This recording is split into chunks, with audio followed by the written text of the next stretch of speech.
Le ministère de la Construction, du Logement et de l'Urbanisme présente les 13 minutes du M+.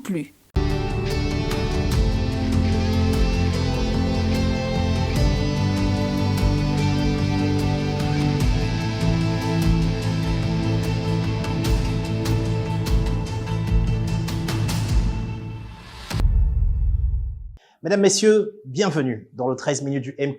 Ce numéro sera consacré au programme de transformation du paysage urbain de la ville d'Abidjan. Dans cette première partie, nous parlerons du projet de rénovation urbaine qui met au cœur des préoccupations du ministère de la Construction, du Logement et de l'Urbanisme, la transformation constante de l'esthétique de la ville, mais également du bien-être des populations qui y vivent. Tout de suite, le sommaire de ce numéro. Au sommaire de ce numéro, le doc de l'urbanisme, l'avis de l'expert, la parole à l'usager et notre rubrique à retenir. Tout de suite, le doc de l'urbanisme. Je vous propose tout de suite de suivre ce reportage qui revient sur l'importance de la rénovation urbaine. Suivons ensemble le doc de l'urbanisme.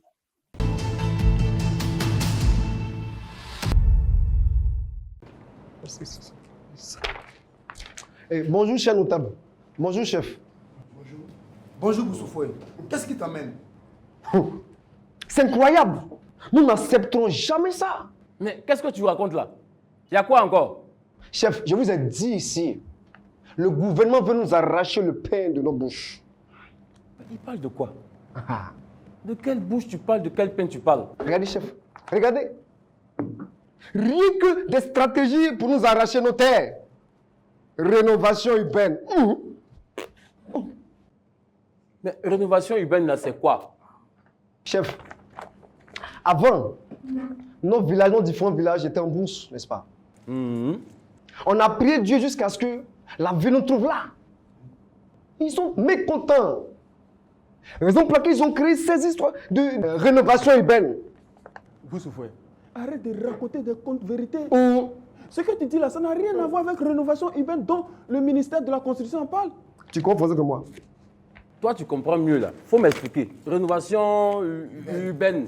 Faut bien expliquer ça. Ce qu'il raconte là, ce sont des âneries. On va aller sur le site du M+. On va voir là-bas. Va, on va voir. C'est quoi? Tu vas nous mentir On comme est en ça. train de faire notre réunion comme ça, tu viens nous l'interrompre. On dit, nous sommes au cœur de la ville. Nos maisons vieillissantes sont sur des terrains qui valent aujourd'hui des milliards de francs.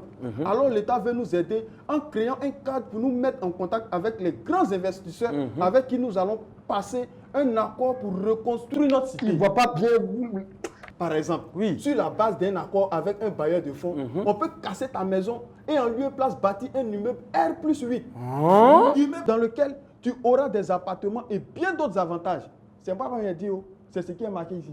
Ahmad, c'est quand ils vont faire ça? C'est rumeur. Bientôt. Bientôt. Ils vont venir casser ici et puis ils vont faire. Mais si c'est ça là, on ne paie pas nos terres. Notre village, on ne paie pas. Au contraire, même on gagne. Chef, restons concentrés. Chef, la population va gagner en prospérité. Le village va gagner en beauté. Et puis c'est le pays qui se développe comme ça. Chef. Tu te tais. Chef, c'est mieux pour qu'on soit bien éclairé. On va inviter les membres du ministère de la Construction ici. Et puis ils vont bien nous expliquer. Ok, je suis d'avis. Il y a plus de couteaux que moi. Mais nous avons tout à l'heure contacté les autorités du ministère de la Construction, du Logement et de l'Urbanisme pour mieux nous expliquer cette histoire de rénovation urbaine. Rénovation urbaine. C'est ça. On va mieux comprendre ça. Alors, on voit les gens du ministère là.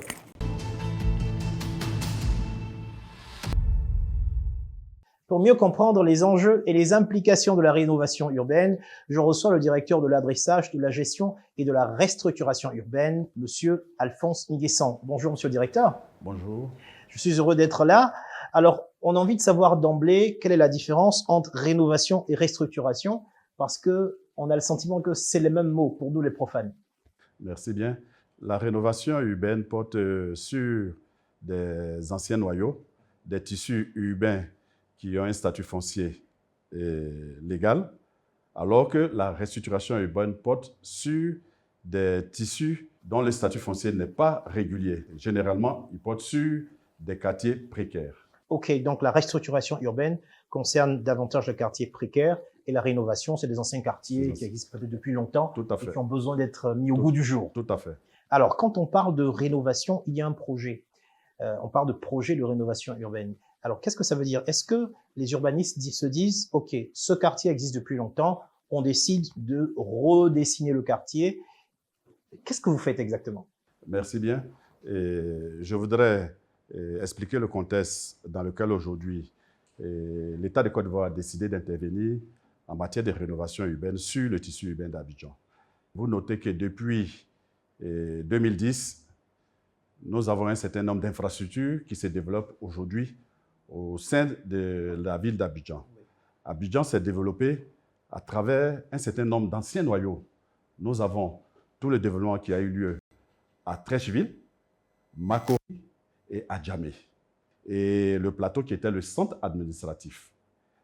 Régulièrement et petit à petit, le plateau est arrivé à saturation aujourd'hui. Depuis 2010, il y a eu d'importants investissements que l'État a eu à réaliser sur Abidjan. Ces investissements ont porté sur la réalisation de grands ouvrages d'infrastructures, c'est-à-dire des ponts, mais également des infrastructures de transport collectif que nous sommes en train de mettre en place, à savoir le métro qui doit quitter Agnaman pour aller dans le sud d'Abidjan. À côté de ce métro, nous avons le BRT, le bus rapide pour collecter le transport depuis Yopougon jusqu'à Bergerville. Au croisement de ces deux grandes infrastructures, vous notez que nous avons Adjamé, qui est un ancien noyau, un pôle économique majeur pour la ville d'Abidjan. Est-il indiqué de laisser ce noyau dans l'état actuel, avec toutes ces grandes infrastructures qui se développent? Au regard de la valeur foncière de cette zone-là, l'État de Côte d'Ivoire a décidé de poursuivre l'extension du pôle administratif du plateau vers cette zone et de valoriser cette zone.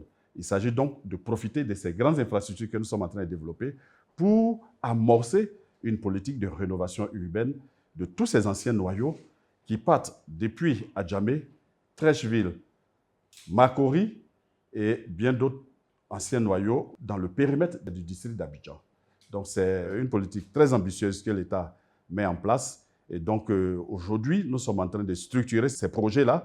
Il s'agit pour l'État de Côte d'Ivoire de faire en sorte à impliquer l'ensemble des acteurs qui devraient intervenir dans ces projets, à savoir les populations qui résident dans ces quartiers, les opérateurs économiques et puis les différentes structures de l'État, aussi bien au niveau central qu'au niveau décentralisé, qui devaient être partie prenante dans la mise en œuvre de ces projets de rénovation urbaine.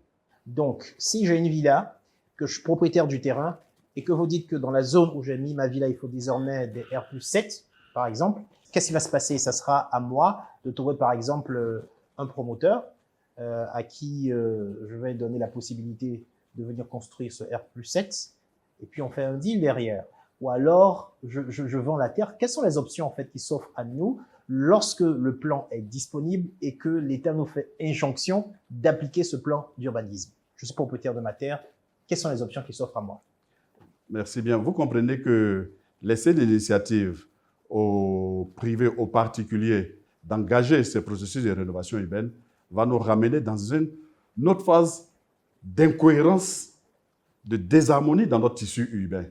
C'est la raison pour laquelle l'État de Côte d'Ivoire a mis en place l'ANA, l'Agence de l'Habitat, en remplacement, en substitut de la SICOGI, pour coordonner toutes les initiatives en matière de rénovation urbaine. Il s'agit de conduire une initiative cohérente sur le territoire. Il ne s'agit pas aujourd'hui de laisser les privés transiger entre eux. Il s'agit de coordonner ces initiatives-là. Et je voudrais vous rassurer, l'État, aujourd'hui, dans la mise en œuvre de ce projet, va impliquer totalement toutes les parties prenantes. Et donc, les détenteurs de droits sur les territoires vont être approchés par l'administration centrale. Et puis, ensemble, nous allons discuter des modalités de mise en œuvre de ces projets. Il ne s'agit pas de conduire des projets de façon unilatérale pour l'État. Il s'agit d'impliquer tous les acteurs. Ce qu'on comprend, c'est que les propriétaires ne seront pas laissés à eux-mêmes à décider au cas par cas de ce qu'ils devraient faire par rapport au nouveau plan d'urbanisation extra-municipale. Tout devait se faire dans une cohérence et un encadrement de la puissance publique. Alors, la rénovation, on a parlé d'Adjamé, mais ne porte pas que sur Adjamé. Est-ce qu'il y a d'autres quartiers ou d'autres communes qui sont concernées? La rénovation porte singulièrement sur ce que nous appelons les anciens noyaux de la ville d'Abidjan. Notamment? Nous avons à Djamé, qui est en amorce du plateau. Nous avons toute la commune de Trècheville, avec le centre de Trècheville, le quartier Biafra. Nous avons la commune de Makori. Et puis, nous avons un certain nombre de noyaux comme ça, autour de la ville d'Abidjan. Le quartier Sojefia à Cocody. Et puis, aujourd'hui, nous avons un potentiel énorme en ce qui concerne les noyaux villageois. Toutes les communautés traditionnelles qui habitent à l'intérieur du tissu urbain d'Abidjan. Toutes ces communautés-là, je pense que c'est des initiatives pour rendre leur établissement périn et améliorer le niveau de vie et les revenus de ces populations. Est-ce qu'on a chiffré à peu près ce que ce projet de rénovation va coûter?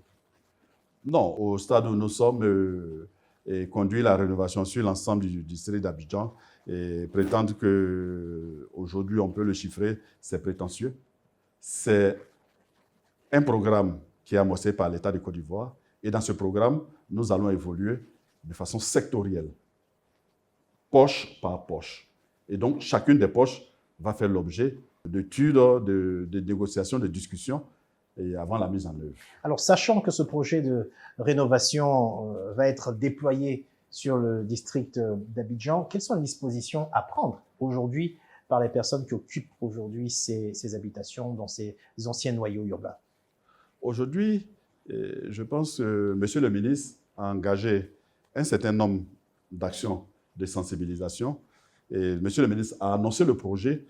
Et au début, ça n'a pas été très bien compris. Mais M. le ministre a eu à rencontrer un certain nombre de communautés traditionnelles. Et à l'issue des explications, des séances de travail avec ces communautés-là, les communautés ont compris le bien fondé de ce projet et le fait que ce projet allait améliorer de façon substantielle leur cadre de vie et le revenu de ces communautés traditionnelles-là.